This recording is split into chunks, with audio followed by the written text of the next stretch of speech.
This is the Alembic Files, and we're going to do part 1 and 2 with the return of Ronald Lee Claxton to talk about his newest series, We Are the Gemini. I'll get started. Those towers, those twin Gemini towers that stood and then fell in 2001, for astrological and numerological reasons, I see how they were meant to be brought down, which I began to call them the Gemini towers, and I see some deep symbolic reasons why those towers represent us as men and women. Those twin towers represent us, and that's what I'm here to, mainly this evening, that's what I'm here to point out. Let me ask you this, for those who have not gone back with us. There was something extremely spiritual, whether people want to believe it or not, what took place that day, to include the symbology embodied by Rockefeller's North and South Tower, correct or not? Yes, just go check out your show with William Ramsey. That helps set you off in that direction, certainly. Which one would that be? Do you remember? Well, you got a recent one, I think, back from April on the Alembic Files back in April. Okay, I'll take a look, no problem. And his older work too. Of course, I've read his book as well, Aleister Crowley, 9/11 and the New World Order. And those 4 flight numbers that we're told were, involved, that's straight from Aleister Crowley. All right, and that would be 11, I guess, 175, yep. 77, and 93. Yep, and I have, certainly for 77, and certainly for Flight 77 in the Pentagon, and certainly for what I call Armstrong and Aldrin, or American Airlines Flight 11, I have, there's much more of a story there than I've ever heard pointed out. We don't necessarily have to get to that tonight because it'd be a little bit of sidetracking, but still, there's a whole lot of there's a lot more going on than just the financial maneuverings of people who want to. There's a whole lot more going on there than just the geopolitical maneuverings of people who want to make money, and dominate the world. And we know that, and it is true. We don't want to go on that sidebar, but we don't know where people are going to come to as their orientation to what we're going to talk about if they get here at all. I think that every one of us who's going to listen to this, I think our entire lives, from the time we were born until that moment, until September 2001, our entire lives was leading to that. I'm not gonna. Those are my thoughts. I don't. Okay. It's completely changed my understanding of what's going on this planet. But that's kind of like the thesis, and you're going to show us how we'll get there. Is that true? Yeah, what I would like to do this evening is explain what I mean by We Are the Gemini, by the title of this first show, the title of this series. Okay. Okay, I'll quickly say that as far as the main method I've used to find this out is just astronomy software, and I can't make the astronomy software say what I wanted to say 2,000 years ago and then still be accurate for what's in the sky right now. Well, I can't really distinguish for you in a quick way what's the exact distinction between astronomy and astrology, because they do get blurred. Right. But I'm not an astrologer. I'm not a practicing professional or an amateur astrologer. But I see a pattern that keeps recurring with Jupiter and Gemini, and it has led to a completely different outlook of my life on what this life is all about, what's going on. And I'm not an astrologer, professional or amateur. I came from this as an outsider, but I do believe I know some of the real astrology. I mean, I don't have it all. I haven't cracked the entire code, probably never will, but I do know some of the aristocratic elitist code that's being used to time certain events that are related, and they all led to September 2001 with Jupiter and Gemini, and they may be leading to right now, between now and next summer, with Jupiter back in Gemini. So it's very timely. The people Iman and Montgomery warned us about, they believe in it and they act on it. So it is important to us because it affects our lives, because we are subject to the malevolence of people who despise us, and that's just a fact of life. If someone can't deal with that, then they might as well stop listening. All right, but our point is to the listeners, especially those who may be new. It's like, don't get all bent out of shape that we're talking about what might be considered astrology, because no matter what, but there are things that happen in this world that are beyond that we should be wary of? And would it not be sufficient to say that we should not be guided by this, but we should be aware necessarily of Satan's motivations and movements according to astrological benchmarks? The interesting thing here is that both sides in this spiritual fight we are part of, we're in the middle of, both sides have used signs in the sky as messages or signposts to mark events that are going to be happening down here on this planet. So both sides are. It's a complete spiritual war that I see being shown to us up in the sky as certain things happen. I'll start with an important fact that really might as well start with probably the most important fact here, is that Ernest Martin, publishes his findings from from the late 70s throughout the 80s and then on to the 90s, but in the early 90s, before 2001, which is very important, he publishes his findings that Jesus was born on the Gregorian date of September 11th in the year 3 BC. September 11th, all right, it's very interesting. And also, I'll put a link up for that because people can read that for themselves, because that book is also available online, correct? Yes, AskElm.com. Well, as far as I know, it still is. Well, I've got a second edition, 96. Well, early 90s. So it happened definitely before 2001. Yes, and nobody can say that. Well, nobody can honestly say that it's just someone looking to sensationalize the issue. So, right. And I'll quickly point out the astronomical information he used came from the Bible. He did also use. He was also what you could also call a historical biblical scholar, I suppose you could say, and he had some information about the death of Herod the Great, and that helped him identify the year 3 BC. So it was some historical information, but the astronomical information was from Revelation, and then he used information about John the Baptist from the book of Luke, and that helped him narrow in on September 11th, 3 BC, and it was the position of the moon at the foot of Virgo on that evening of September 11th, 3 BC, that is very key to what we will eventually be discussing, but won't be there this evening. So I guess we got that out of the way because that's probably the most important thing to mention first. Agreed. And, well, now we need to discuss Jupiter and Mars because I noticed something very interesting in the movie The Patriot. Given that John Valentini had pointed out, you had talked to him before at some point in the past, given that he'd pointed out male 9 pounds, 11 ounces Gibson at the beginning of the movie weighing a rocking chair, and then he mentions it's 9 pounds, 11 ounces. That's perfect. So that was that movie was released in 2000.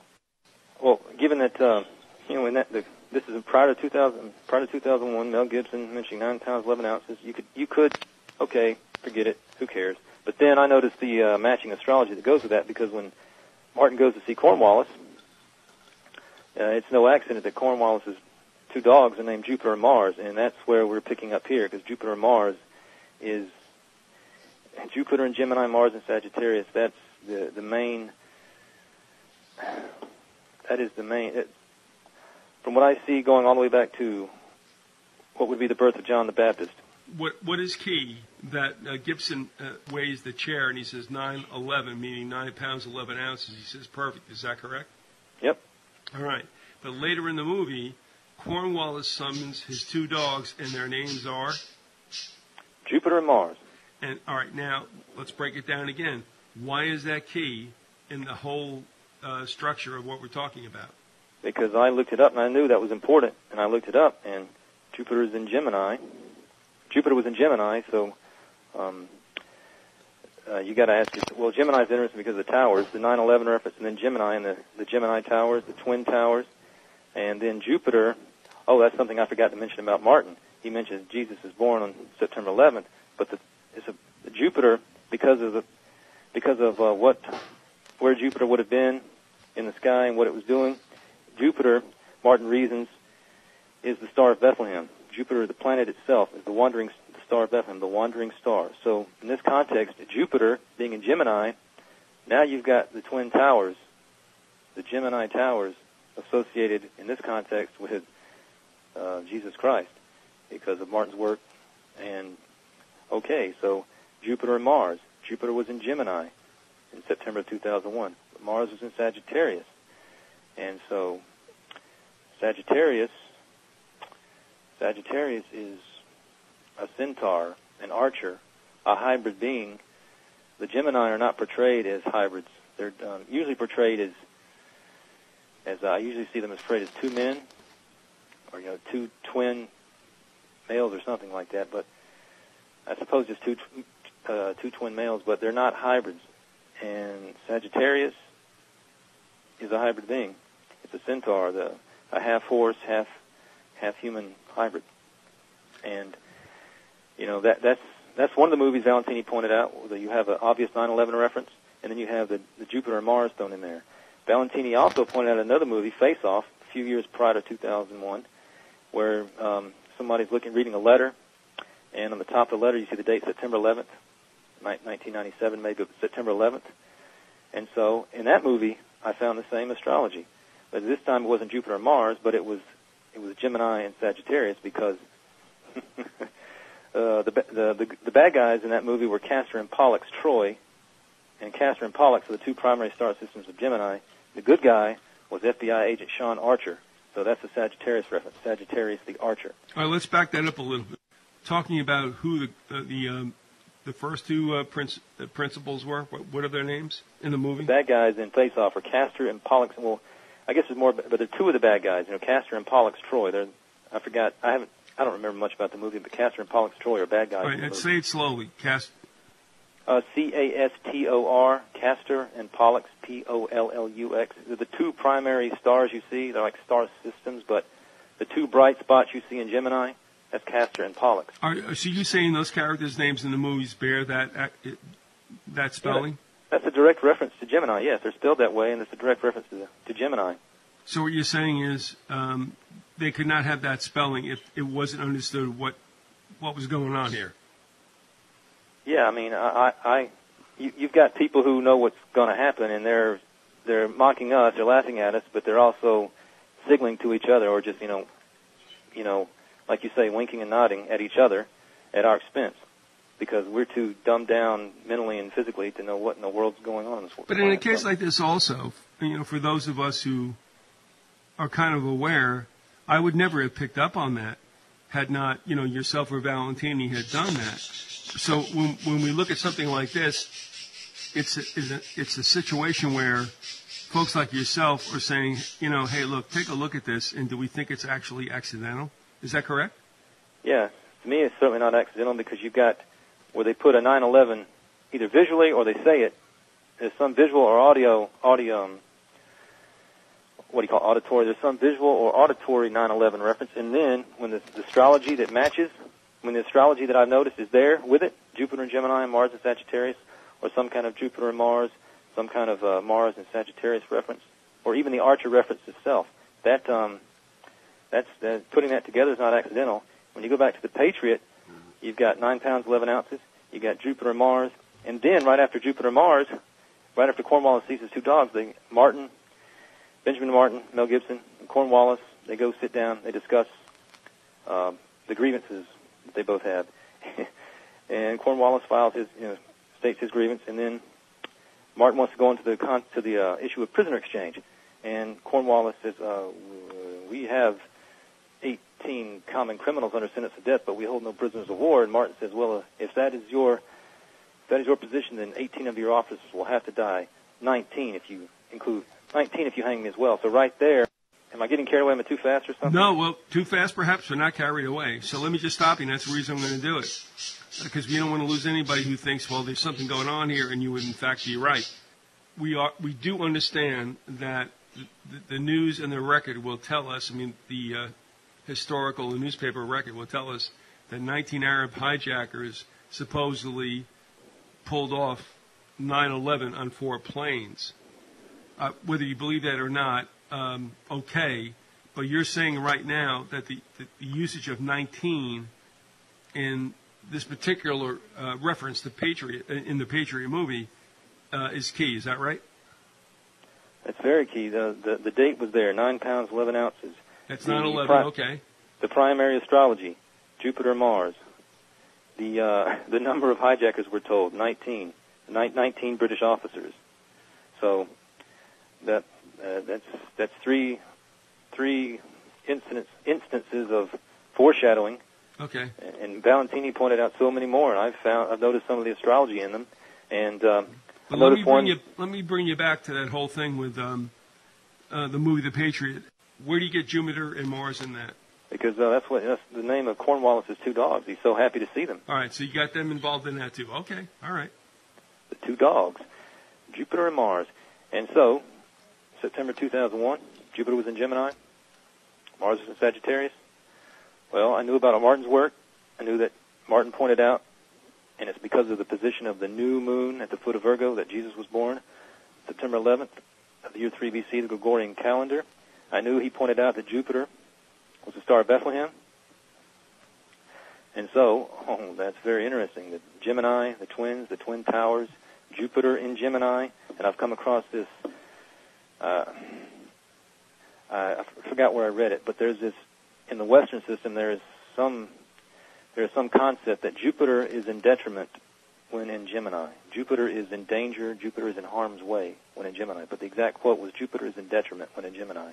And then it goes on, what I read went on to give this stupid, ridiculous, nonsense, gobbledygook astrology stuff. So there was something really, really very important thrown in with all the rest of the nonsense, mixing good information with bad information. A familiar tactic. But, so that takes care of, there's Jupiter and Mars, Jupiter and Gemini. And I knew that Mars, I looked up and saw that Mars was in Sagittarius, and this antagonism hit me, that the Centaur Archer hybrid attacking the Gemini, and Gemini, the constellation Gemini was paired with Jupiter, and to me that struck me as an obvious connection between the Messiah, between Jesus, the Messiah, in this context Jupiter. It struck me as an obvious connection between the towers and the 9/11 and Jesus, given Martin's work, and that's key here is Martin's work. Otherwise, I don't see how it would ever mean anything to me. All right, but going back to the Archer, why is that important in the whole scenario? Again, because people have not, come upon this until well, now. There's a lot of Archer foreshadowing leading up. FBI agent Sean Archer is one of them. The Sagittarius reference in Face Off, that's one of them. There were a lot of Archer references leading up to Sandy Hook, but that's a separate issue. But I've seen, just like the Gemini references I've seen, Jupiter references, just like that, I've seen a lot of Mars and Sagittarius references. I mean, one of the movies I noticed on my own was Alien Resurrection, released in late '97, November, December '97.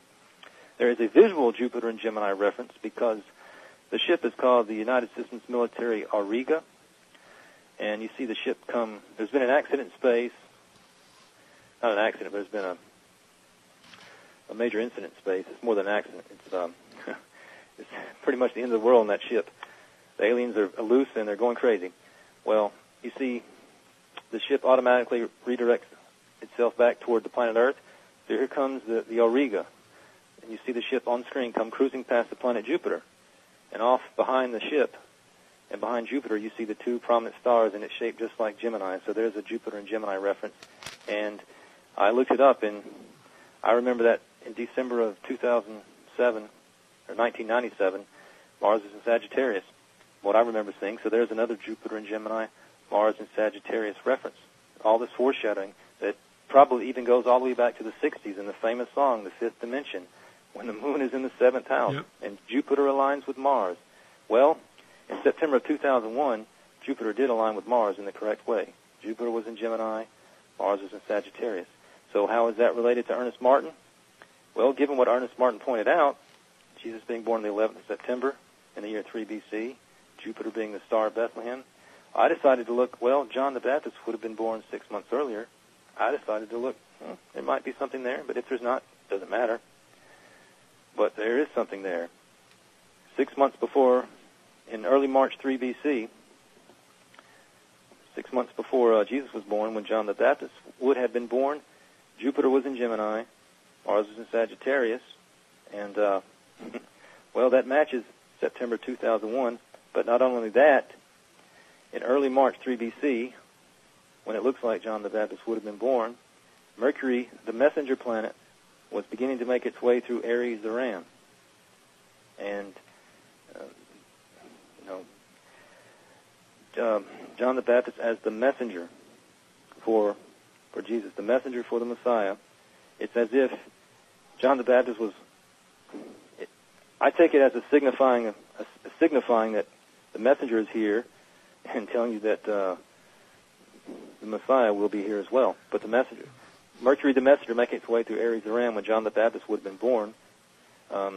Behold the Lamb of God. Aries the Ram, a lamb is a young ram. I don't see how all this is accidental. Or coincidence, but what you're saying too is, and I mean, I bear witness to this, that John the Baptist, as I think we would say, was the last Old Testament prophet, in the sense that he paved the way. He made the path straight for Jesus Christ, who would follow him. And so, what you've said in relation to the birth and appearance of John the Baptist in relation to the birth of Christ, it kind of makes sense, doesn't it? Yeah, Jesus and Jesus' messenger is directly related to the astronomical configurations in the sky at the time. Directly match the basic astronomical configuration in the sky of September 2001 that was foreshadowed many, many times beforehand. And it was understood that,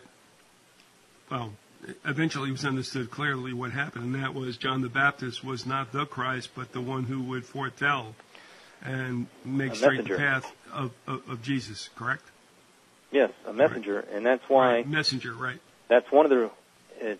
we don't need to get too far afield of this, but that's one of the reasons, with Mercury there being the messenger, that's one of the reasons that leads directly to John Ackerman's work, is he explains how the planet Mercury became known as the messenger.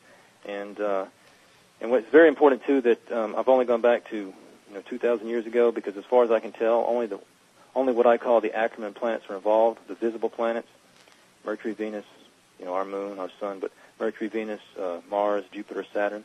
As far as I can tell with what I call the real astrology related to September 2001, only the visible planets are involved. All right, you mentioned John Ackerman, and again, people who are going to be new to come into this are going to have no clue about John Ackerman. So at this point also... Maybe I should have mentioned it.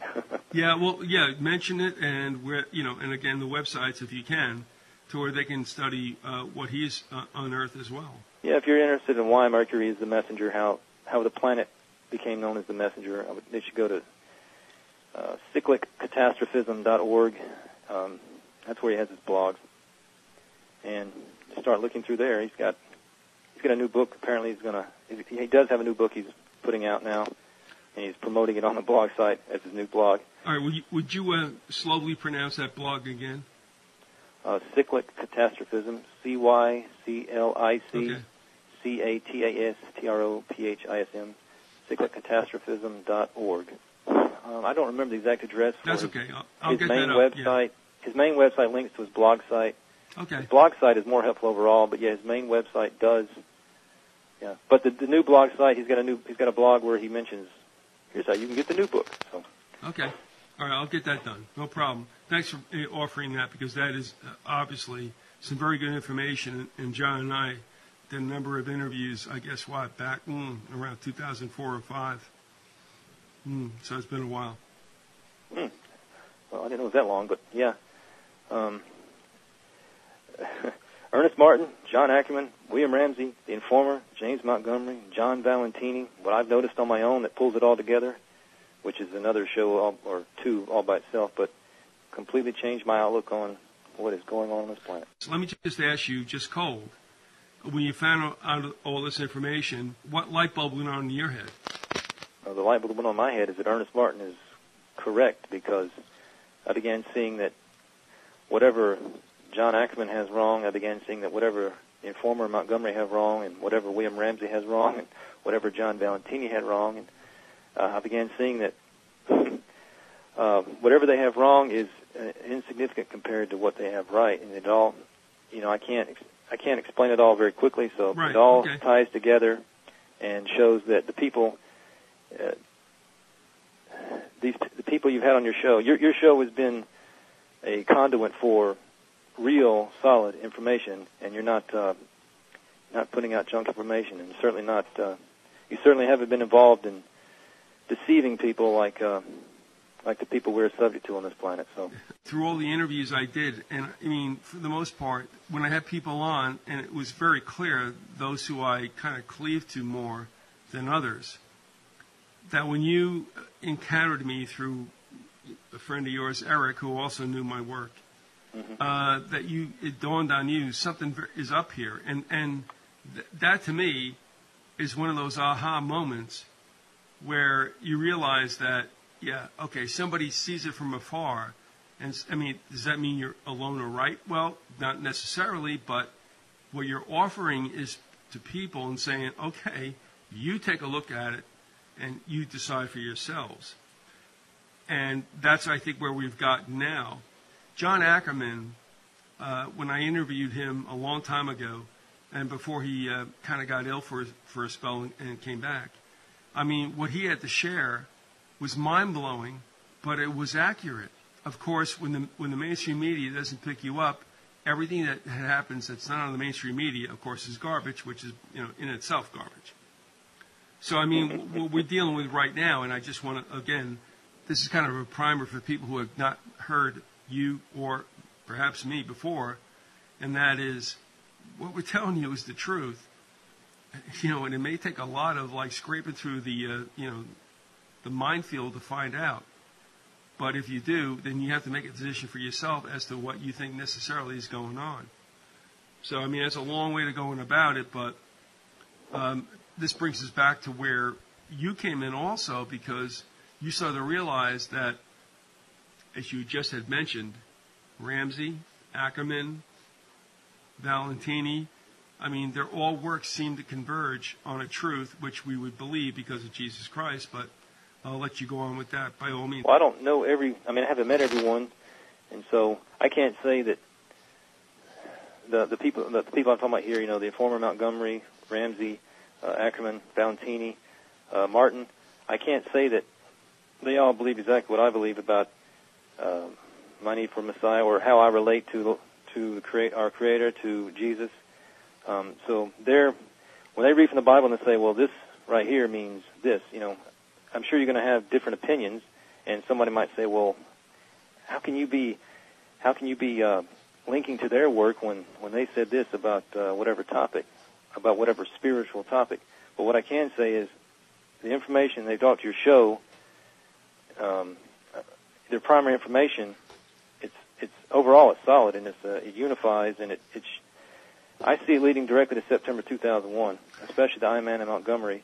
So, and that's what we need to lead to, but won't be there this evening. But I guess I should probably get back to make sure I explain why I need to not quickly, but I want to make sure I explain. I think we've led up now to where I can explain why I say we are the Gemini. That's the title of this. Mm-hmm. And so I mentioned Martin's work, and I mentioned that the main antagonistic pairing of September 2001 was matched the birth of John the Baptist. So why do I say we're the Gemini? Well, the events of September 11, 2001 are obvious to me as an attack at the pairing of Jesus, in that context Jupiter. It was an obvious attack at the pairing of Jupiter and Gemini. To me it was, because Jupiter in this context is symbolic of Jesus, and I say Gemini is symbolic of us, and I say that because I would say we're men and women, the descendants of the first pair are the Gemini. There was one original flesh. This is from Genesis. One original flesh is made to be a twin pairing of a man and a woman, and then they have descendants, and that's us. I don't see how it's not us. I don't see how those twin towers did not represent us, because in 1966 The towers, I don't know when the construction began, maybe 68. But in 1966, there was probably, I don't know how many ceremonies there were that year for the Twin Towers, but there was one that was important, and that was in late August of 66. Jupiter was in Gemini. So those towers got going with Jupiter and Gemini. They came down 35 significant years later, which we'd like to discuss later as well. But they got going with Jupiter and Gemini, and they were raised to the ground with Jupiter and Gemini. And I'll point out how NASA's involved in this, and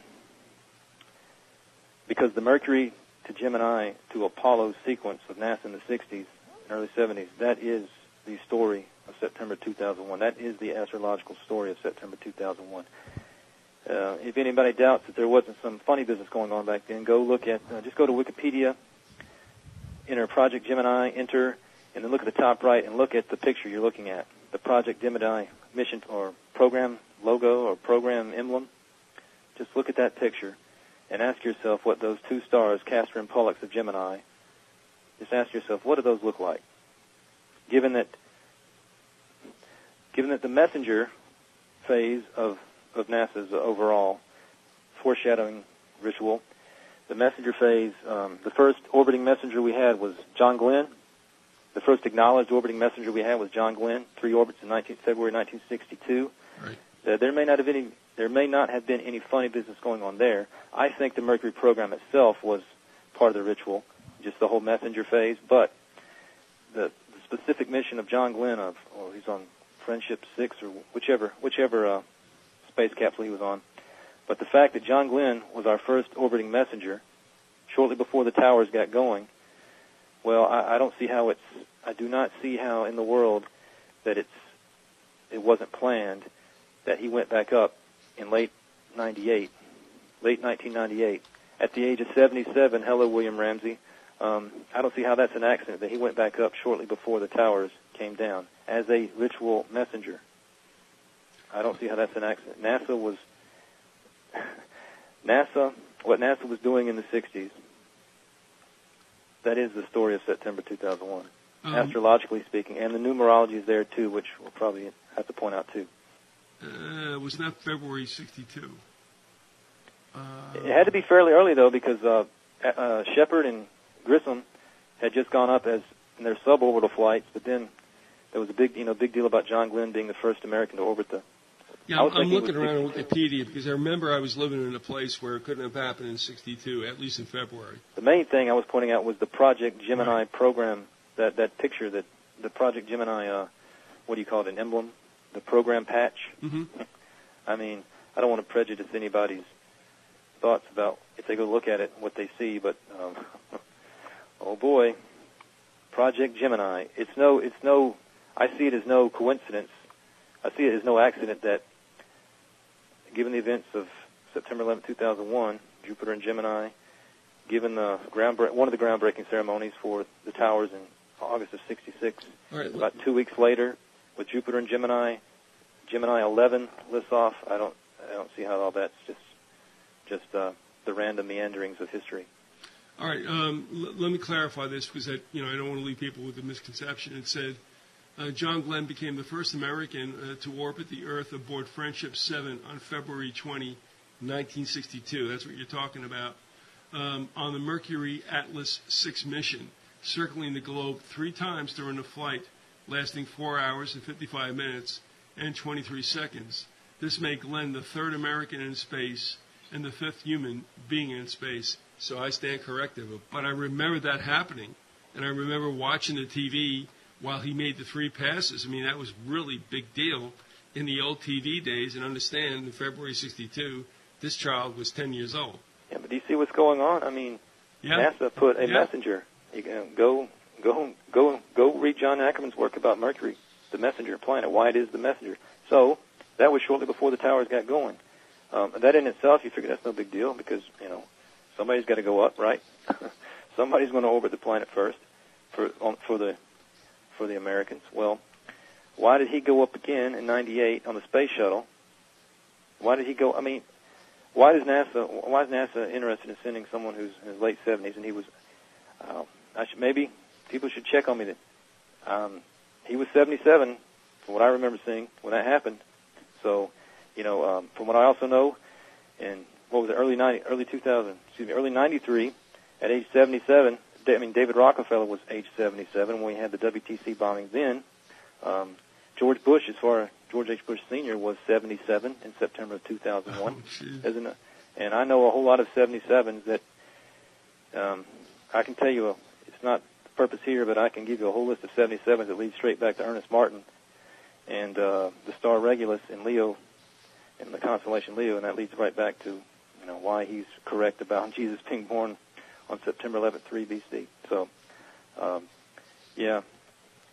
why did John Glenn go back up? I say he went back up in 98 as a ritual messenger that those towers are coming down. Having been, the first orbiting messenger back in 62, why not have him go back up right before the towers come down as another messenger, as another message? NASA was part of the show. Are you saying that necessarily Glenn knew what he was doing? No, I can't say that, but I wonder. Okay. Yeah. I wonder. You got to be wondering. Okay, he's a. Well, he's got to be wondering. Well, why are they interested in me going up? And I can't. No, I'm not going to say that he knew, but the people who run NASA, they know what's going on this planet. They know the deal. They know what they're doing. They know who they are. And they know who we are, and I say they know we are the Gemini because that Project Gemini logo or emblem, that mission patch or program patch, you look at that, and I say it's no accident that coincided so closely, and the Project Gemini coincided so closely with the ceremonial beginning of those towers, with Jupiter and Gemini. In this context, you could say with Jesus in Gemini, or with Jesus paired with the Gemini, who is us. So the towers got going with Jupiter and Gemini, pairing Jesus with the Gemini. They came down on time, according to plan, with Jupiter and Gemini, with Jesus paired with the Gemini. I say we're the Gemini because we are the twins of Genesis. One flesh was made to be a male and female twins. And so I don't see how those twin towers, those Gemini towers, were not symbolic of us. When you say we are the Gemini, tighten the personification down as to what that would mean. I say we're the Gemini, lowercase w. There are a large number of the descendants of Adam and Eve. And there are those on this planet who are running the show. They've already chosen their side. They know who they serve, and they know who they are attacking, and they know who they are pairing together when they do certain things with Jupiter and Gemini. So, these people, they've already chosen their side, and I guess I'm not really answering. I had thought I was prepared to explain a question like that. All right, hold on. Believe me, I can cut this out, so just go ahead. I'll take it out, no problem. Yeah, I don't want to say something that's just necessarily cute and witty. It's this is the important question, though. As I see it, it's the Gemini who the Messiah was here for. Those who recognize that we need to be reconciled to our Creator, and that we are corrupt. We have been corrupted, and there is a separation there that is irreconcilable without someone who has the authority and who was authorized to act as an ambassador for us. That's us. All right, but because the descendants of Adam and Eve, but you've got another group of people on this planet. They've already chosen their side, and they haven't chosen Jupiter. In this context, they've chosen Saturn, Jupiter's replacement. That's why David Rockefeller was born with Saturn in Gemini. Given his importance to the beginning of those towers, up and going, giving his importance, it's no accident then, it seems. It's no accident that he was born with Saturn in Gemini. Saturn being Jupiter's replacement. Does that help explain, or is it? Yeah, but by being star-crossed, then that would mean that Rockefeller was conducted or impelled to do what he did. Given the signs in the sky at the time he was born with all the visible planets in the constellations over which they rule in the Western astrology system. All the planets in the constellations they rule, except Saturn. Saturn was out of place. Mercury the messenger. There's another messenger. Mercury the messenger was in Gemini when Rockefeller was born, sending us a message. And Saturn was in Gemini when Rockefeller was born. So Saturn, Jupiter's replacement. Given the signs in the sky when he was born,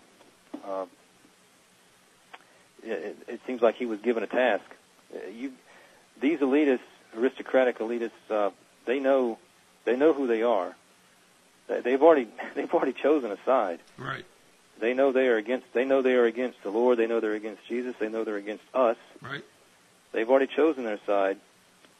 As I see it, you've got a group of people on this planet. They've already chosen their side. They identify themselves with the centaurs as the archers of Sagittarius. That's the reason that antagonism is so important. That's the foreshadowing. You've got two groups of people. You've got people who already know they're serving Satan and who want to drag a whole lot of us with them. We have an offer available to us, and I see that there's a fundamental legal reason why we need a Messiah, fundamental legal reason. So let's end with this, by the way.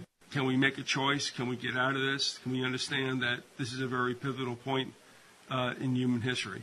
Yes, September 2001 it wasn't a shot across the bow. It was blunt force trauma to our face. Okay.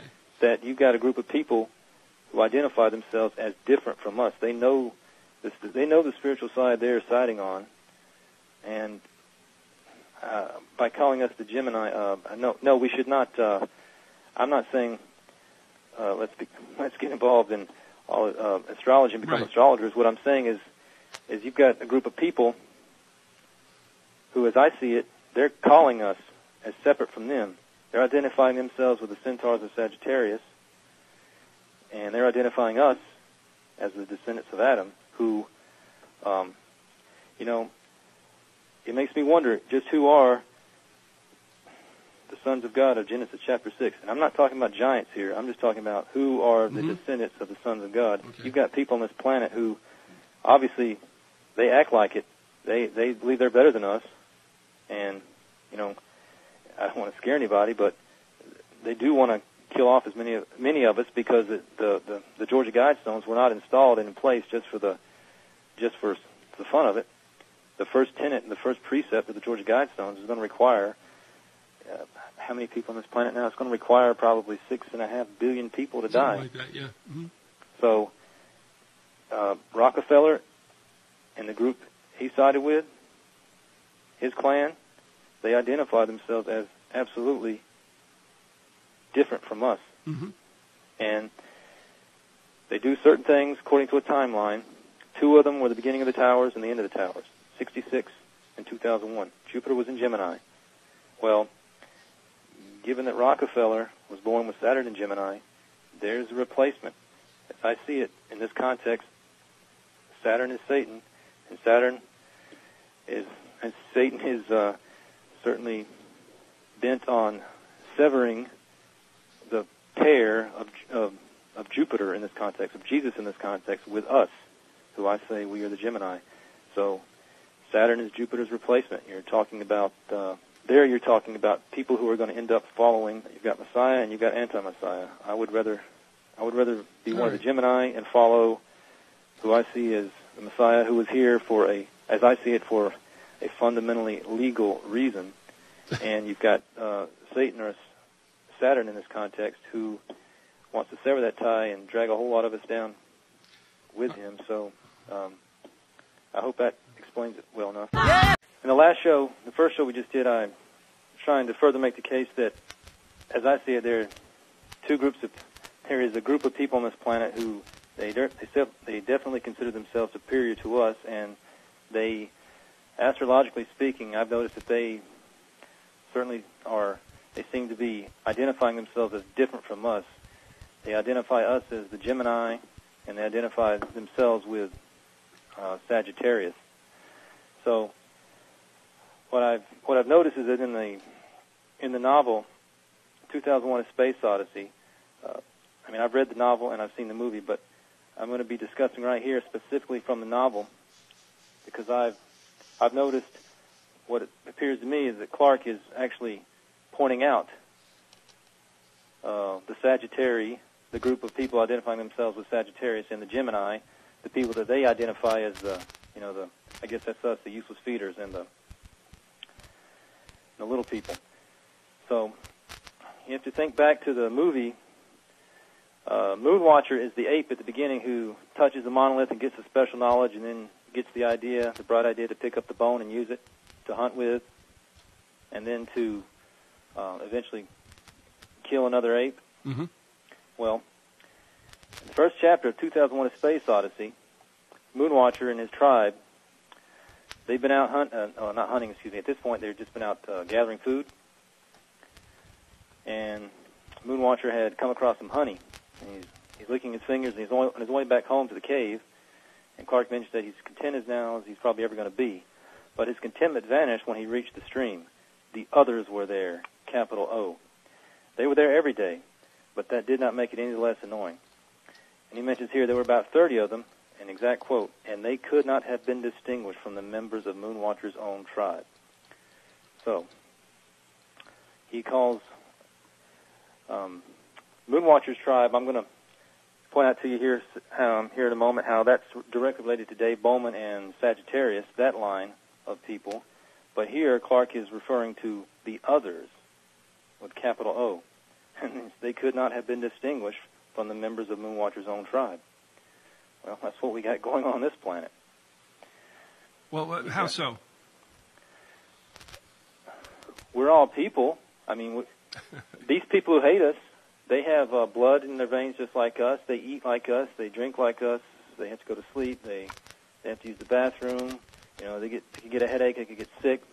They're born. They die. They look like us, but for some reason, they consider themselves superior to us, and they think it's their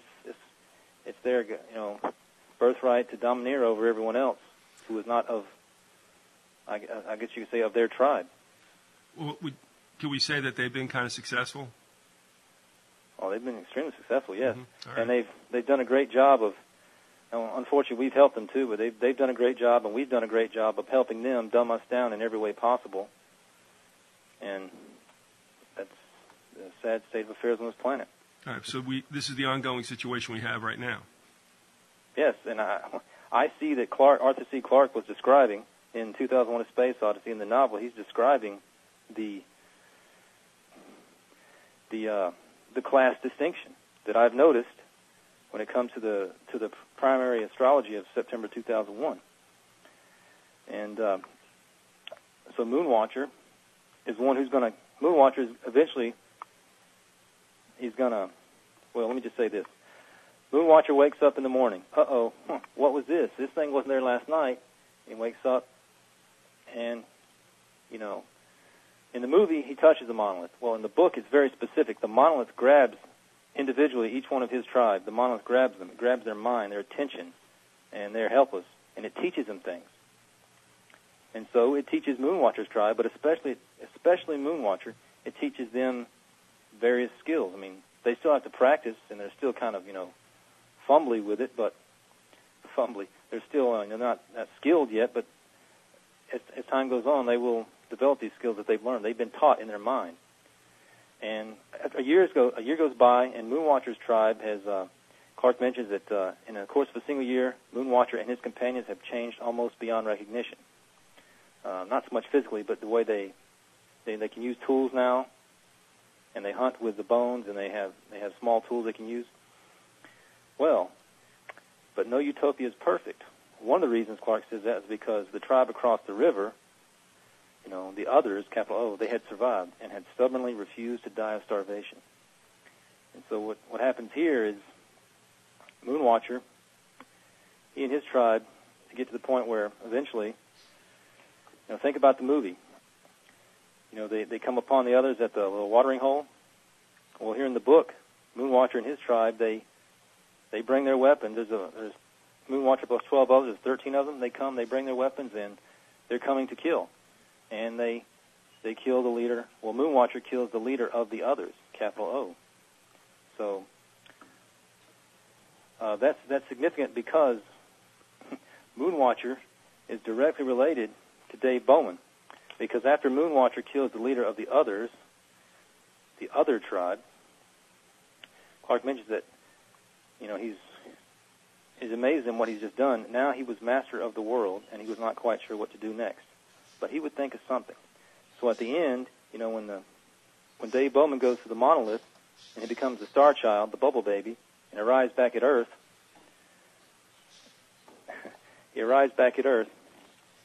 and it's the exact same thing. Let me get to it here quickly.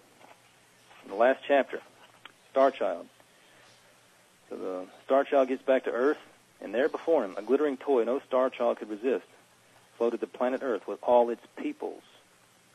I'm thinking these are the others, the rest of the others, capital O.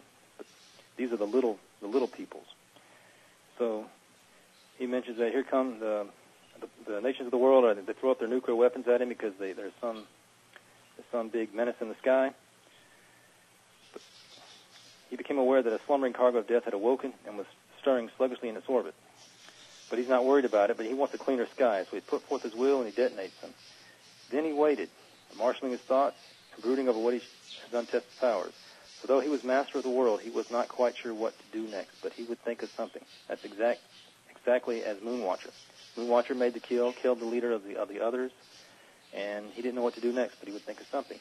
Well, here the Star Child is back at planet Earth, and just like Moonwatcher, he doesn't know what to do next, but he'll think of something. So from Moonwatcher to Dave Bowman, that's one lineage. They represent, well, because Bowman is a reference to Sagittarius. Sagittarius is a bowman, is an archer. Mm-hmm. So from Moonwatcher to Bowman as the Star Child, that's the lineage of the Sagittarius. And then, well, Moonwatcher, the original, I guess the progenitor of that lineage in here, in this novel, he killed the leader of the others. And then I see it as Dave Bowman. Here he's back at planet Earth, and he's going to... A glittering toy no Star Child could resist floated the planet Earth with all its peoples on. I think it seems to me that Bowman, the Star Child, is here to clean house, to get rid of the rest of the others, the little people. I mean, have I made enough of a case there? Because there's more. Yeah, Does that make sense what I said? Yeah, not a problem. I'm just wondering. I think the objective is to obviously dominate and depopulate and keep just enough around to do the wet work. Mm-hmm. I mean, I don't think they thoroughly want to get rid of the hoi polloi because they don't have to do anything. They want us to be the servants forever. And I mean, how do you feel about that? I don't think it's to absolutely wipe out. Yeah, well. And not that you suggested that, but I mean, that's their goal, to keep just as few around as is necessary. Yeah, I mean, I take the Georgia Guidestones seriously. The first first precept is to get rid of a whole lot of people. That's not there just for nothing. No. There are these people who identify themselves with the constellation Sagittarius, as opposed to us. As opposed to us, the Gemini, they do want to get rid of a lot of us. So if they enact the Georgia Guidestones to follow 2 through 10, I don't remember what they all are, but they all follow logically from number 1.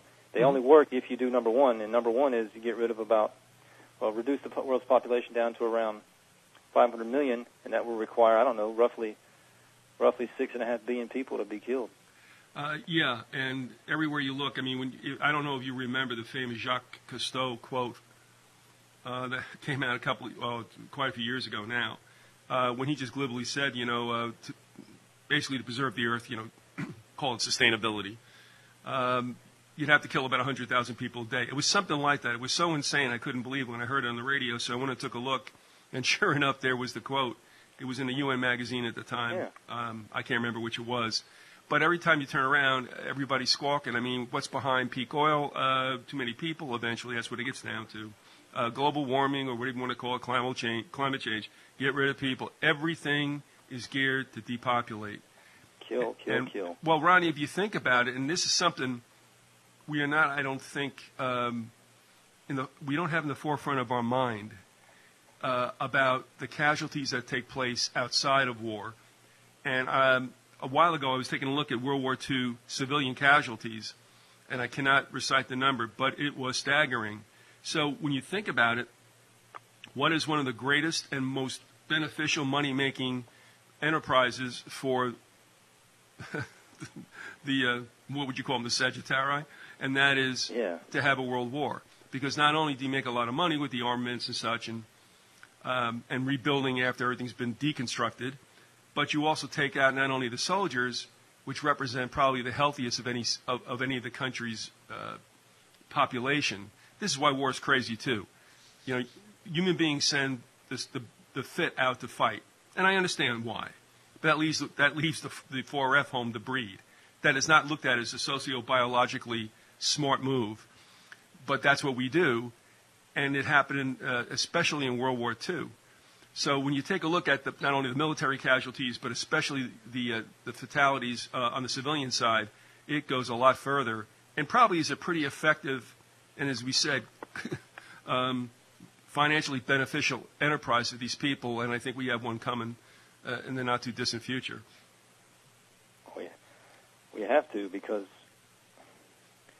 it's been so long since the last major worldwide conflict. Then they have to be itching to get us to. They have to be itching to get it started again. Yeah, and as you're pointing out, though, too, I think this time around it's not just going to be, and I hate to use this kind of terminology, but just put quotation marks around it. It's just not going to be another world war. I mean, this is going to bring on something as well. Oh, with September 2001, what I've seen, it all adds up to me. Jupiter and Gemini, Mars and Sagittarius. It's the Sagittarius. It's the Roman, an old Roman word for they had a unit of their military with a unit of archers, the Sagittarius. That's what I call them in plural. So Jupiter and Gemini, we're the Gemini. Those towers represented us. And then the archers of Sagittarius, they're coming after us. That's the primary astrology that goes with September 11th to the 17th of 2001. It was in many movies. It's here. It's here in this. It's here in the novel 2001: A Space Odyssey. It's in the movie, but it's more specific in the novel. Clark kind of spells it out better. And it's interesting you pointed up Jacques Cousteau, though, mentioning however many people have to die per day to reach a sustainable level of the little people. Well, is that a joke on us? Because the initials JC. Look who's telling us that we got to die off. Yeah. JC. Makes me wonder. Well, of course, it was a shock to many because Jacques Cousteau was always portrayed as such a warm individual, and of course, when it has to do with what he does best, especially with oceanography and species below the I mean, everybody just got a nice feeling about him. And then when you see him come out with this comment, it's like, what? Oh, yeah. And that's what I did. I said, whoa, no, I got to take a look. And sure enough, it was there. So save the whales, kill the babies. One quick aside, and I'll let you get back. But, we've mentioned Clark a lot, and Clark comes up all the time, especially as it relates to more or less a wink and a nod about the things to come.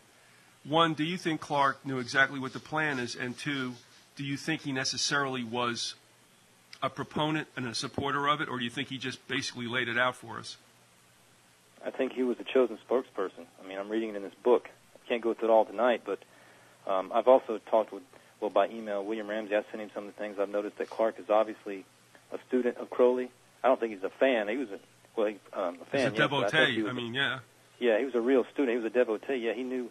I mean, for one reason, he chose to spell out in here, I don't have the exact quote, it doesn't matter, but he chose to make sure we know that the moon monolith was 11 feet tall. And given the timing of this, the movie, Clark and Kubrick worked together in the mid-'60s. Given the timing of this with Project Gemini, and I know that Project Gemini was all about us and the Twin Towers, and for 2001, roughly 35 years later. I mean, just go look at the Project Gemini mission emblem or mission logo, mission picture. Just go to Wikipedia, whoever wants to do that. Go look at that and look at Castor and Pollux and where they're positioned on those. Just anybody wants to go look at the Project Gemini, I guess you would call it logo, and that's, I don't need to say too much, but I think you'll see what I see in it. Now, just to touch upon what you had said in part one, just because I think it just comes into play for a second here, all I'm asking you for is an okay or am I wrong? In essence, when Glenn went up, you believe that that was a certain kind of, shall we say, triggering event as well? I would say it was a definite message the second time. The first time, he's the first one up. There's probably something going on, but I don't know. But having been the first messenger toward this planet, for us anyway, that we're told about, having been the first one, then why not have him go up again in 98 at the age of 77? Well, there's Flight 77. There's the 77-foot-tall Pentagon located on the 77th West Meridian. Okay.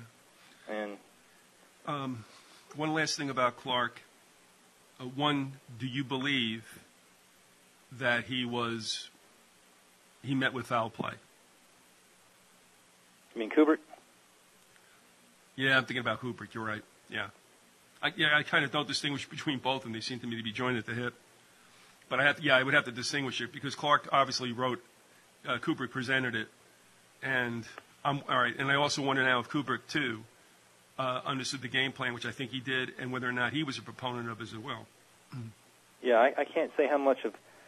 Here, part of the problem is when it comes to the 2001 story in the mid '60s, they were working together from about '64 to 67. The movie came out in '68, and the novel published shortly thereafter, maybe a couple months later, in '68. Well, I can't say. It's hard to tell how much of the movie was from Clark and how much of the book. How much of the overlap. It's hard to say how much of the movie was from Clark and Kubrick and how much of the book was from each one of them, because they started on, as far as I'm aware, actually I've read The Lost Worlds of 2001 where Clark describes, I'm hoping probably not altogether honestly though, he describes the creative process between him and Kubrick for this storyline, and they started out with the novel. They didn't go for a script at first, they just wrote the novel first, but then the novel ended up being published after the movie was released, so it's hard to say. I'm having a hard time teasing out who's,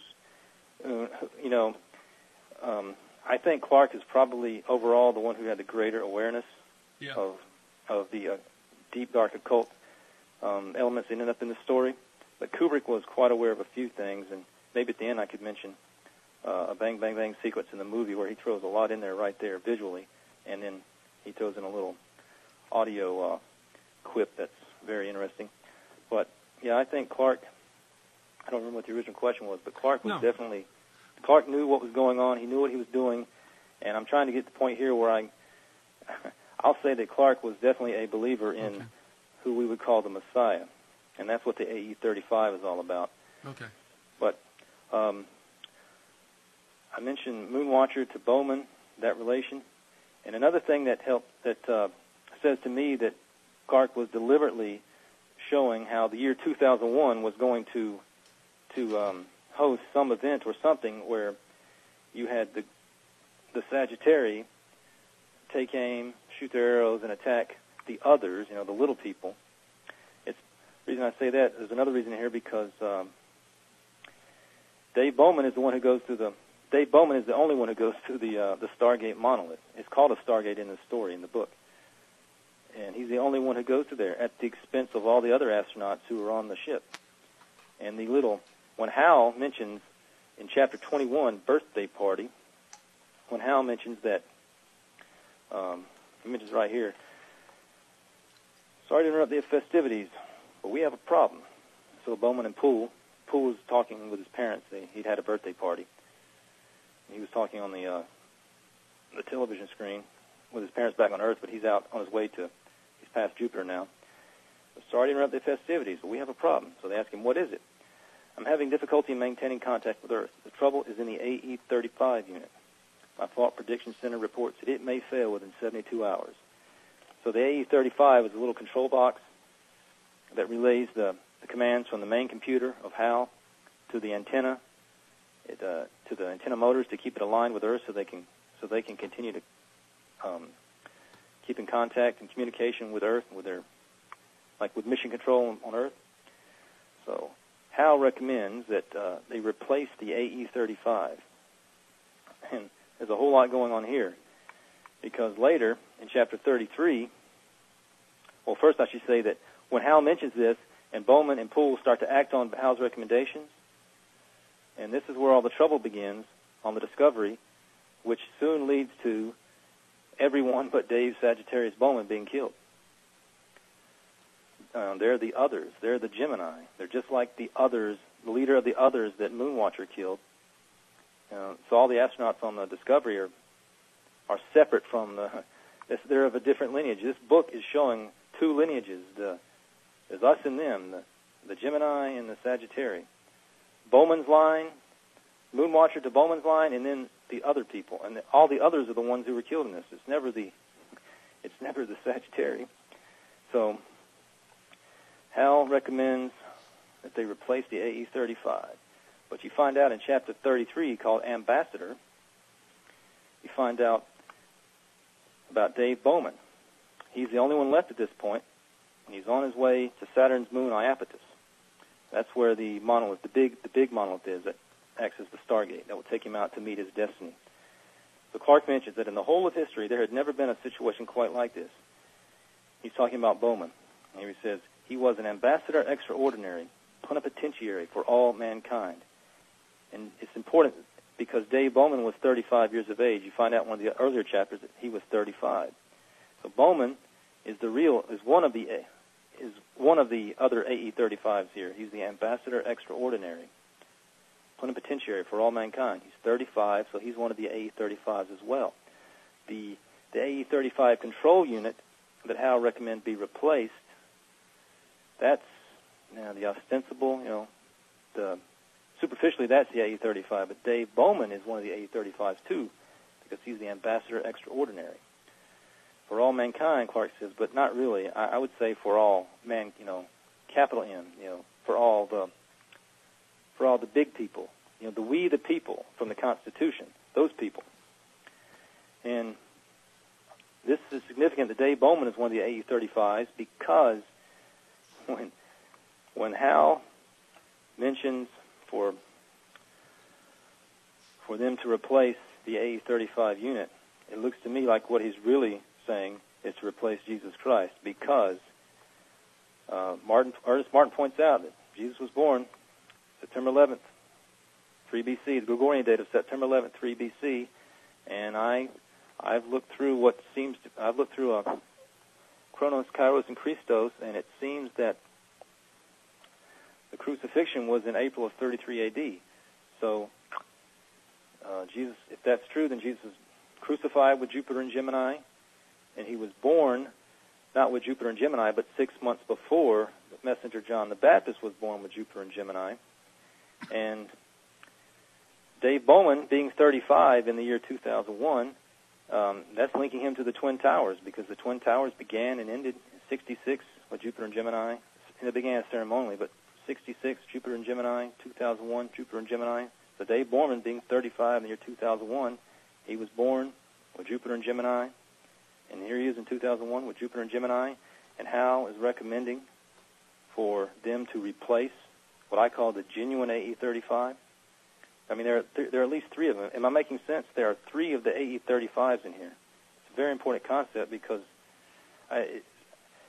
Arthur C. Clarke is saying replace the Messiah. That's what it looks like to me. Well, I mean, sure. I mean, that's the whole idea of the satanic strategy, isn't it? Yes, but I mean, you wouldn't think Arthur C. Clarke, oh, he doesn't believe in any of this. Oh, yes, he does. I mean, they put on this, they're two-faced, right? They have this face that the spiritual life means nothing to them, and it's just stupidity, and why would I believe someone didn't exist? But when you get down to it, he was a firm believer. That's what he's describing here. Replace the AE-35. I would say Jesus Christ as the Messiah is the genuine, the ultimate AE-35, the ultimate ambassador for the Gemini.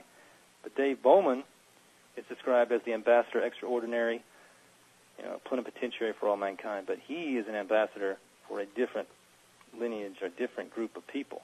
Clark is laying out a definitive difference, for some difference between him. He was an elitist. I know he was a Crowley devotee, and I also know that Clark read a quote of his that he made this little joke that I don't believe in astrology. Besides, I'm a Sagittarius, and we're skeptical. He was born in mid-December, so in the Western system that these people are following, he was Sagittarian. So he did believe in astrology, the real astrology, not the stuff you get out of the newspapers and to fortune. So hopefully you're going to get some advice about your love life or whatever. But he believed in the real astrology. So that's what's going on in this story. He's pointing out two distinct types of people. He's calling for genocide, as I say. It seems to me he's calling for genocide, but the way he has the Star Child show up back at planet Earth, and he doesn't know what to do with his powers, but he'll think of something. And I think the Star Child, which is Dave Bowman, who has transcended his mortal existence, the Star Child, the Bubble Babies come back to, enact the George Guidestones, or to get that going. And he's calling for the replacement of Jesus Christ. That's what's going on with the AE-35. There are at least three of them. There's the AE-35 control unit, and then that's used by Hal saying it's going to fail. And see, this is all planned by Hal. It's not real. Hal makes this up. The computer is lying. The computer makes this up and causes this, and it's just being used. It's being used as a plot-wise. It's being used as an excuse to get rid of everybody else on the ship but Dave Bowman, so he can go through the monolith and meet his destiny. And then in the movie, you see him on the bed in the hotel room, which is the alien entities have read his mind, and they're just providing him with familiar surroundings. But in the movie, you see him reach out his right hand toward the monolith when he's on the bed, and his physical body's dying, and he reaches out toward that. And I forgot where it's pointed out, but that is a direct allusion to, the Michelangelo's painting of the creation of Adam. I've wondered, and it doesn't really matter that much at this point, but it must go through people's minds who are going to listen to this. What is the end game? What do those who serve the dark side expect to get after this life is over? And in some literature I've read, they believe they're going to come back again on this earth. So what they're stressing or striving for, they think that they may come back and experience when it's more advanced. However, you get recycled. Some may believe that they're going to live in eternity and it's going to be really great. So it's kind of hard to say. I mean, do you have any take on that, or do you know for yourself, or from what you've encountered as far as information goes, what these people expect? Well, I've never been to the meetings. I don't get invited. Okay. I don't really want to go to the meetings either. I deserve that. Okay. Yeah. But I have to laugh because, I remember back in the 70s when there was a murder that was blamed on Satanist teenagers. And one had left some kind of information to the fact that, if I commit suicide after I do this or whatever, when I will come back and be in charge of legions of demons. So you can see that also is kind of like an anti-Bible thing, parallel, but of course on the dark side, a counterfeit. And I'm just wondering, and when I look at Rockefeller, I'm like, what is it all for? Do you believe you're going to live in some kind of Elysian field paradise afterwards for all your yeoman's work? I don't know. They got to believe there's something beyond this. They have to. Well, in the movie 2001, the way Kubrick shows it, that I guess that has to be what they ultimately believe. Are they trying to reconnect with, as they said, are they trying to reconnect with God? Or, the way it plays out is, Bowman reaches out his right hand, and he's like pointing, and he's like reaching forward, and then here's the final monolith in the film coming toward him, and then he goes through it. It transforms into the Star Child there on the bed. But by making that reference to the creation of Adam, it's seems, I don't. No, I don't think wanna... I don't. All right, and like I said, I don't want to put you on the spot there. This is something that's crossed my mind, and now you're talking about this. But no, what you just referred to, I don't think they're trying to reconnect to God. I think they're trying to make themselves as God, which is the whole. That's the whole. What would you call it? A sin that cast Satan out of heaven. Yeah, become to be as God. Yeah. Mm-hmm. So I'm sure that that's what it's all about. That you cut Jehovah out of the deal, that you yourself will be elevated to that status.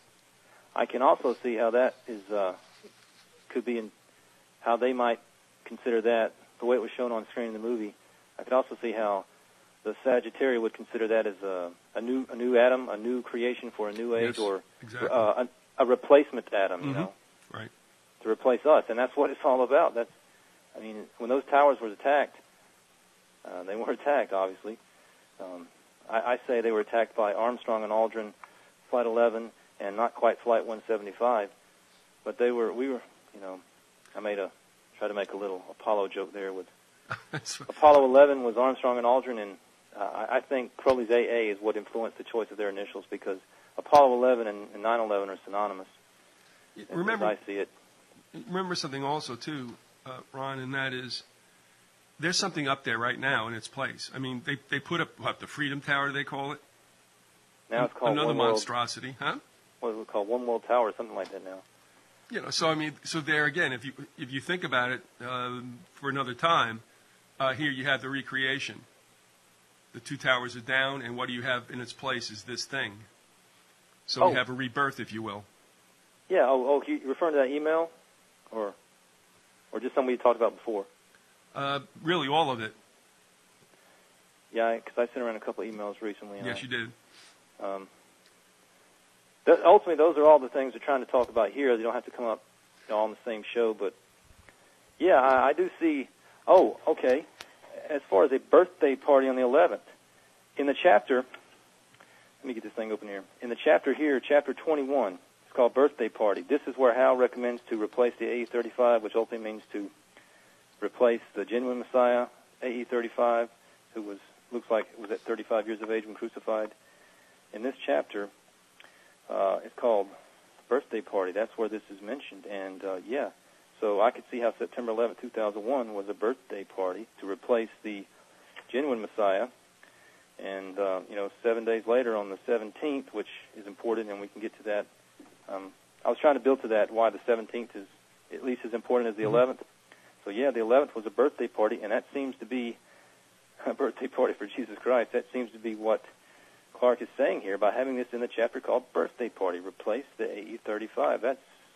That's Jesus here, and replace the AE-35 of Jesus. Replace that AE-35 with Dave Bowman, who he describes as the ambassador for a different line of people. Let me just throw this in there before you go any further, because I just want to get it out. It's interesting to me, now that the Liberty Tower is up, or whatever the heck they call it, that this next Super Bowl that's coming up, which will be held February 2nd of 2014, is going to be held in the MetLife Stadium, which for all intents and purposes replaced the Meadowlands Stadium, on the Jersey side of the Hudson River. So it's a brand spanking new stadium, very luminous. And from that stadium, if you could look eastward, and you can on the west side of the stadium, you can see the New York skyline, and you can see the new Freedom Tower.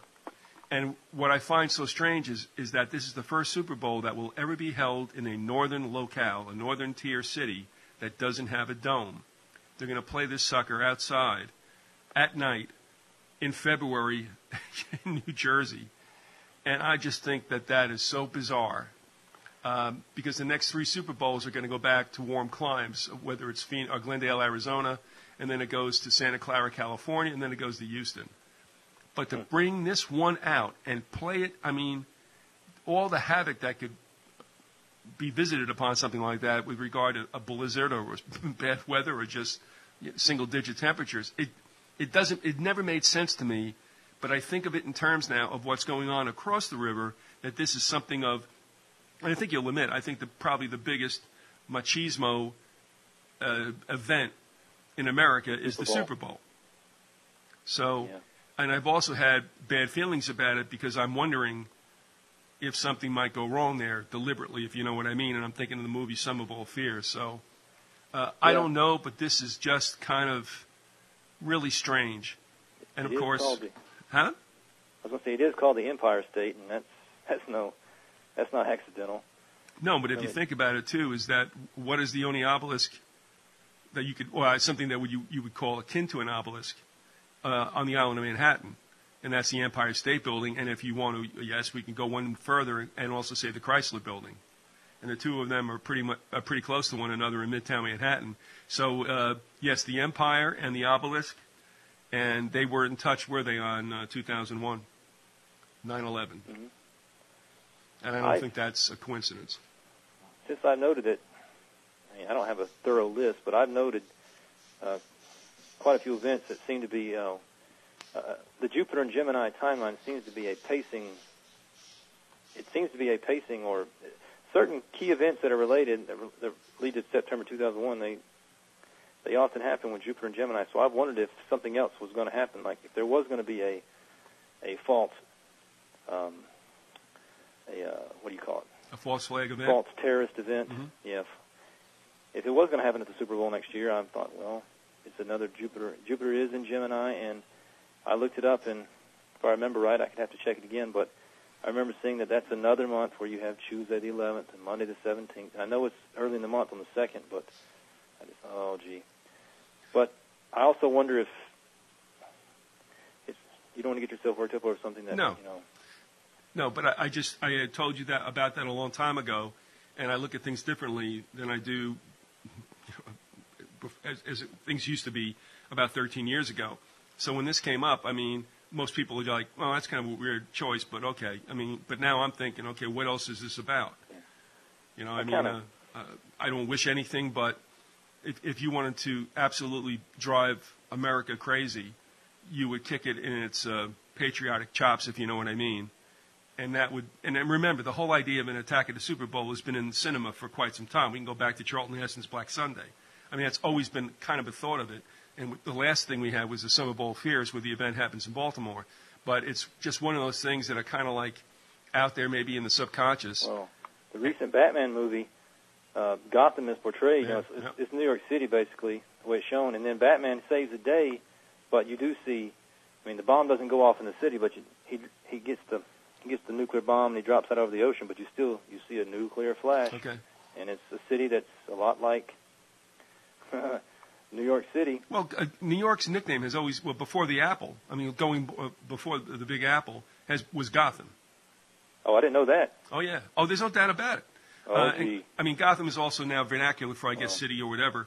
But Gotham was always New York. And for a while there, I don't know how long it lasted, but there was a little-known, annual bowl game that you have at the end of December and into January, and it was the Gotham Bowl. Oh, man. Oh, no, there's no doubt about it. I thought more people knew it, but that was always Gotham. And then the main bad guy, Bane, he refers to the Gothamites in the movie, in the Dark Knight Rises last year. And I was concerned, I don't want to get off topic, so I shouldn't say I know. too much. Okay, it's okay. We'll wrap it up, Ronnie. I mean, as far as this goes, and I'll back off. But please, I mean, I think it's worthwhile. So.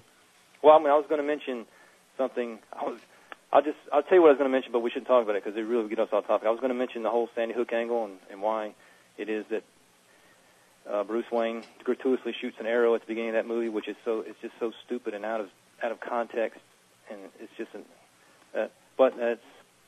I have a bad feeling something's coming because of that. That's what I'm saying. And besides just Sandy Hook happening in December, which is another issue, another show. But yeah, that whole thing was peculiar. But when they put that map out that we saw, which was a still from the movie, you remember that? Mm-hmm. And it had Sandy Hook on it. Now we've talked about this too. Sandy Hook is a legitimate, I guess, what would you call it, marine marker. Yeah. We talked about that. It's Titanic usually headed for that. Yes, that's what's important. The main entrance. Would have headed for it. Hmm? The main entrance from the old world. Right, into the new. into the New World was the Sandy Hook, New York City inlet. Right, and that's at the end of the peninsula that juts out from New Jersey into the south of New York Bay. And I find that kind of unsettling. Well, when I looked at the map, I could tell that to the right of the hands that were on the map, what you were looking at right there is part of Long Island and the Bronx. So, I mean, Sandy Hook, when it was there, originally it made sense to me because Sandy Hook kind of would be around there to the southwest of that whole thing, and yet that now takes a different meaning because of what took place in Connecticut. So, it all kind of made sense. So I guess it was kind of like a double meaning, if you will, with the appearance of Sandy Hook on that map. It looked legitimate in a sense, but was it a foreshadowing of what would take place in that Connecticut town? Who knows? We just had Hurricane Sandy. And it was Hurricane Sandy, yeah. That came through the Sandy Hook, New York City area.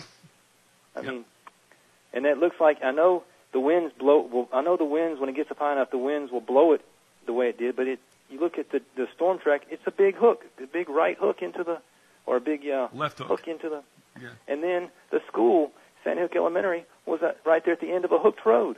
I mean, you go down past the firehouse, it's straight, and then it hooks straight into the school. It's really unsettling. Well, yeah, I mean, that locale made it very possible for nobody to see what was going on there. There was a school, it was at St. Rose Academy, it was across the street and a little bit to the west, and that was very viewable from that main road, which I guess is maybe US 6, but it's also called something else that goes through the area.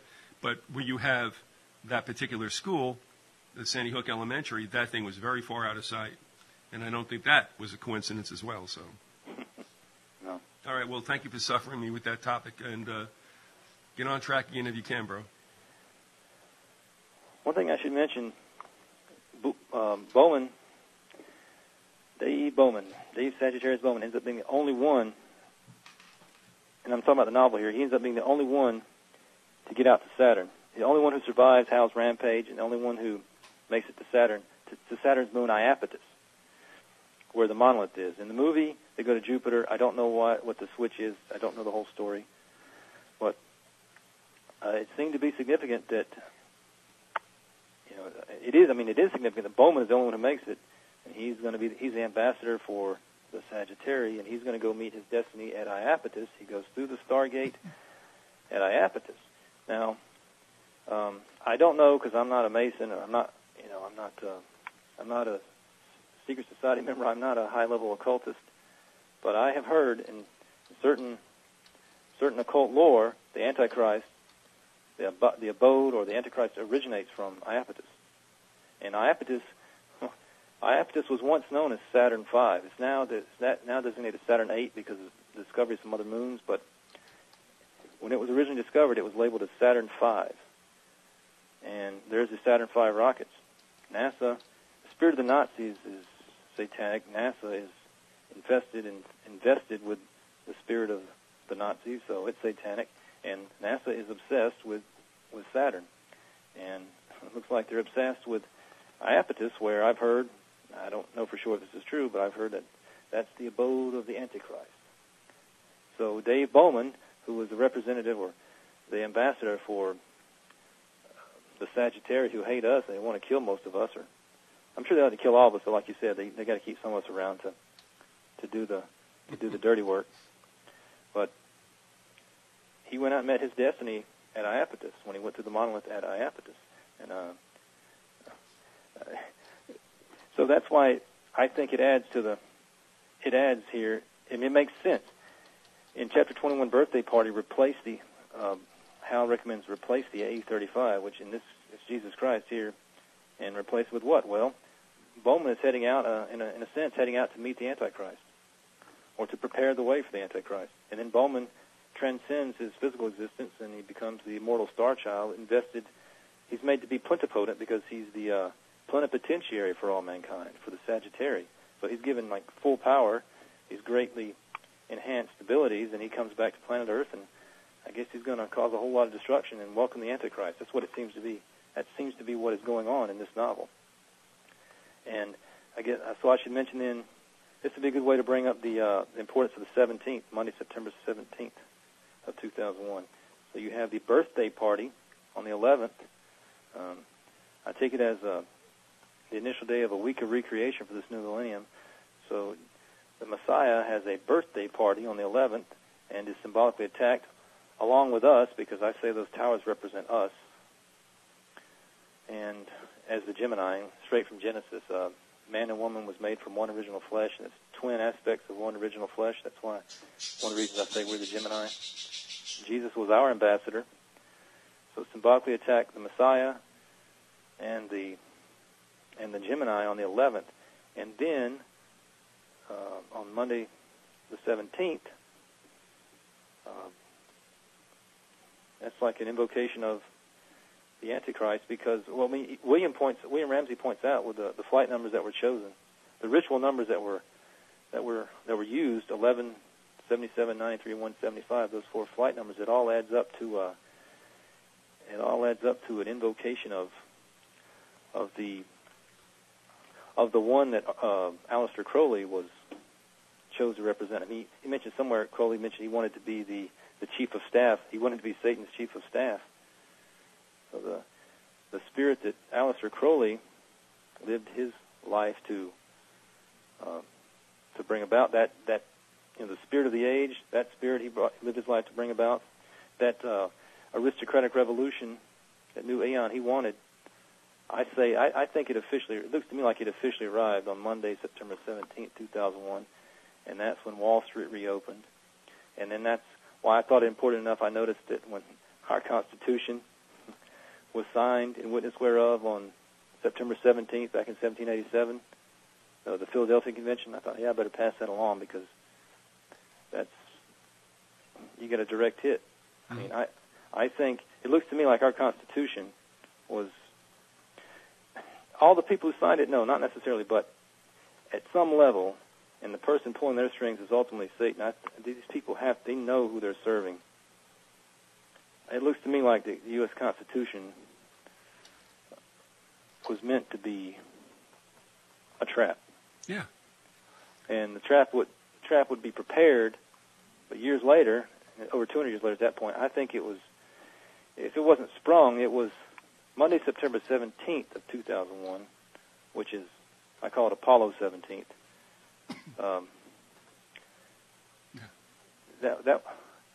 Our silence, we're 12 years into this now, and our silence, I think, is, going to come back and haunt us here. Collectively, our silence is just another one of those implied consent issues where, okay, we just we pulled off 9/11, and then, on the 17th, next Monday, we welcomed our Messiah. We welcomed our ambassador, our anti-Messiah, and you guys, you didn't put up a fight, and, well, you get what you got. It seems to be an implied consent issue, and that's why Wall Street reopened that day. There was this. It is not at all safe. It's probably not even safe now, but it certainly wasn't safe to go back into that area then, and that place was just declared, okay, it's fit. The EPA, it's fit it's good to go. You can go back to work.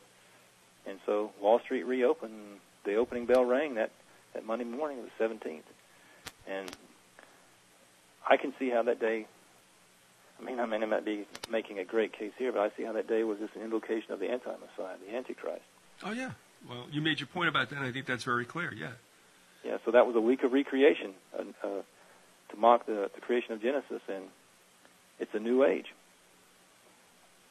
So, what's happened also, because of that event and what's transpired since then, at least in the national consciousness, I think what's interesting is that at a time when the government is becoming more totalitarian, the people are more acceptable of it. It's the old story, well, if it keeps me safe, then okay. But you could be locked in a padded cell. That's safe as heck. It ain't much of a life, though. And I find that happening now. That's why there's this really strange dichotomy, where the more they talk about liberty and freedom, and that's the old story, that people have said, whenever you hear more yapping about liberty and freedom, you can bet that it's being stolen from you just as quickly. And that's what's happening here. And, of course, with this whole nationalistic bent that's taking place, which I think is also a psychological manipulation to get people prepared for war. And they need to hate somebody externally to leave the government alone. But I do find at this time in my life, I have never seen the government, no matter what administration, doesn't matter, it's an animal unto itself, become so despotic and the people be so accepting of it. And I was seeing that line from Gracchus, in Gladiator, where there was some nice zingers in that one. But yeah. Gracchus says at the end, give them death and they will love you for it. Well, that makes sense now. Yeah, after he'd mentioned how stupid we are, yeah. I see it when he said, the beating heart of Rome is not the marble of the Senate, it's the sand of the Colosseum. Colosseum, that's right. How bloodthirsty stupid we are with our pop culture. So. Well, it's the sands of the Meadowlands on February 2nd, 2014. It could be the snow, though. Yes, bread and circuses and Super Bowls and lions and tigers and bears. Oh, my. Well, it's the old story, get small, stay warm, keep moving. Because it's going to become Nazi Germany. So. Yeah, we had a recent movie, Pontypool.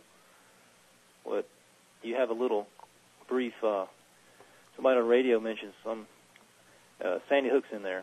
So there's this recent zombie movie, Pontypool, and there's some Sandy Hook foreshadowing in it. I don't remember what year was this, 2012 or maybe it was released early last year. I don't remember for sure, but it's before December of last year, and you get this little Sandy Hook blurb. But the main reason I brought the movie up was because the front of it, the tagline is "Shut up or die," and that's a direct statement to the people who are aware of how sinister and evil this world is and how much worse it's becoming, and the people who mention it. That little tagline on that movie, we're being told to shut up or die. That's the way I see it. I mean, it seems to me we're being directly engaged there. Not directly engaged, but we're being engaged. We're being told. I mean, I can't. I guess I would need 20 hours, but all the little messages I see that are aimed at us, people like us. Mm-hmm. We're a small subgroup, a very small subgroup of the Gemini. We are extremely small.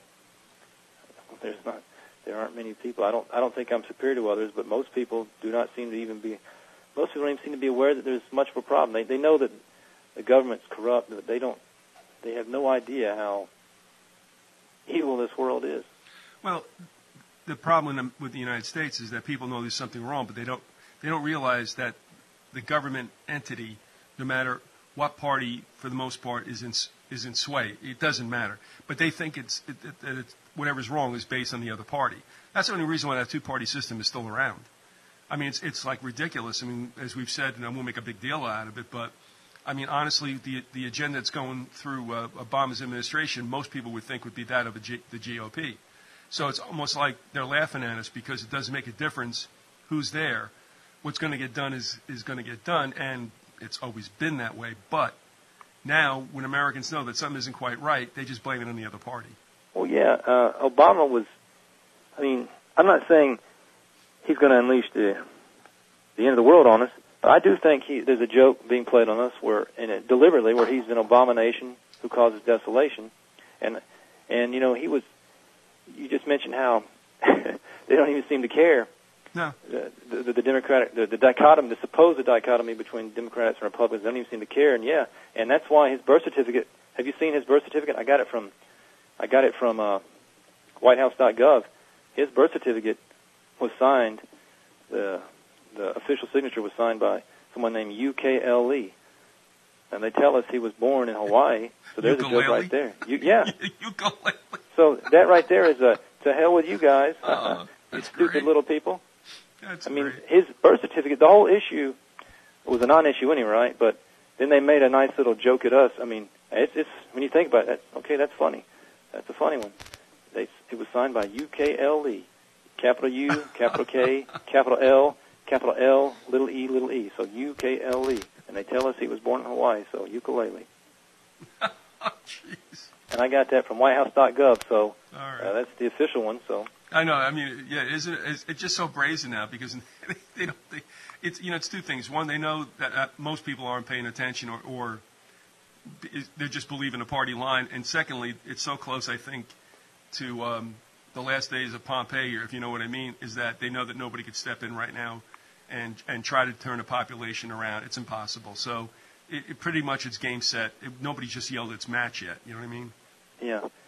And Clark is mocking us with this book, with his version, if it is his version. I can't say how much of Kubrick might have been in there too, but I think it's mostly Clark. His narrative script here in 2001: A Space Odyssey.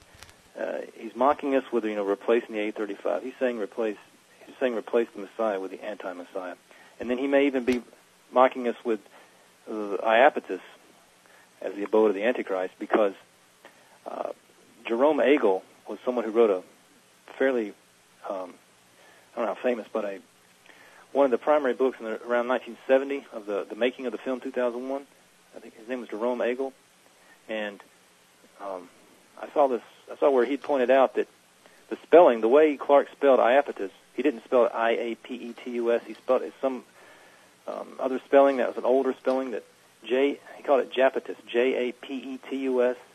But Jerome Agel, he pointed out that why was wondering why Clark used that spelling, and he thought maybe one reason is that to jape, J-A-P-E, is to mock or to jest. I guess mock would be a better definition. I'd have to look it up again, but it's the 2001. We're being mocked with this, certainly with the book. I've read it more than once. I've been gone through underlining it, finding just little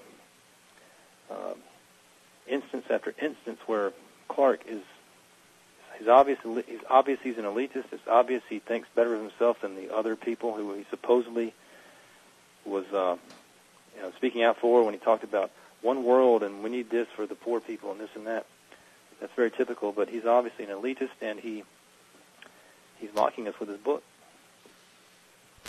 And he's calling this book, the way he wrote it, is calling for the elimination of a whole lot of people, us, the little people, the Gemini, okay, as opposed to the people who are in charge, the Sagittarius. However many of them, I don't know, but go think about just what it was that John Carpenter was telling us where they live. And I'm not talking about reptilians. That's just a plot. That's just a plot element so you can distinguish between the aliens and then us. But what was John Carpenter telling us where they live? Well, actually, it goes back to the author of the short story, which is Ray Nelson. Yeah, I haven't read that one.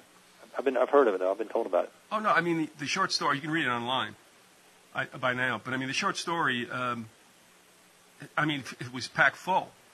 And from that, I mean, Carpenter ran with that. And, although he had his affectations, as all directors do, but, I asked Nelson, because I had him in an interview a couple of years ago, and I asked him, I said, so you got it? And he was like, yeah. I should put that audio back up. That was an interesting interview with Nelson. So, but I mean, that comes from, I think the name of the short story was 8 o'clock in the morning. But what a message! Isn't that amazing for him to understand that? Yeah. When he did. And Clark, in this book, in the first chapter, he mentions, he's pointing out in the book how there's two separate types of people on this planet, or he distinguishes between Dave Bowman's lineage and then the others. He says here, when you first meet the others, capital O, in the first chapter, when Moonwatcher and his tribe come upon the others at the stream, Clark says there were about 30 of them, and they could not have been distinguished from the members of Moonwatcher's own tribe. I mean, forget about the aliens invading from outer space. The aliens, if you want to call them that, they're already here. They've been here. I mean, I'm not talking about reptilians and people with lizards underneath. But yes, there are. I take very seriously Genesis chapter 6. Not the giants, but I don't know who the sons of God were, but they came at some point, and they mingled with earth women, with the women who were from the lineage of Adam and Eve. So I don't see how I have that wrong. So we have. It looks to me like we certainly do have two distinct lineages on this planet, and the one who identified the line of people, and they're people too. They're just like us, but they consider themselves superior. And this book here, 2001, is pointing that out, that there's two different types of people on this planet, just like Orwell told us. in Animal Farm. All animals are equal, but some animals are more equal than others. What I hope I've done so far with these two shows is I hope I've explained well that why I say we're the Gemini, and why I say there's a group of people who identify themselves with Sagittarius who are opposed to us, and I hope I explained well the AE35. When I realized what that was, when I was reading that, and I realized what it was, and at first it goes way over your head. When I realized what that was, oh yeah. I mean, it's just another instance where the whole world is telling me that there's this fundamental spiritual battle going on this planet where you have one side and you have another, and we're coming down. Will we be alive? I don't know, but there's going to be a time in the future where there's going to be the most dichotomous decision that will ever be made will have to be made, and it's either going to be Messiah or anti-Messiah, and that's what 2001: A Space Odyssey is pointing to. Was foreshadowing. Would you call the AE5? Would you call that a trinity of the sorts? Yeah, there were three AE35s in the story. There's the control unit that gives the signals to the antenna, and then there's Dave Bowman's one of the AE35s because he was 35, and then the genuine AE35 is someone born in September 11th, 3 BC, and crucified in April of 33 AD. So that's 34 and a half years. If you add 9 months for conception, Jesus would have been 35 years, 3 months, right? 35 years. And that's what it looks like what's going on to me. Arthur C. Clarke was apparently a firm believer in the Messiah and the anti-Messiah. Well, and out of that, what it comes down to is you got to serve somebody.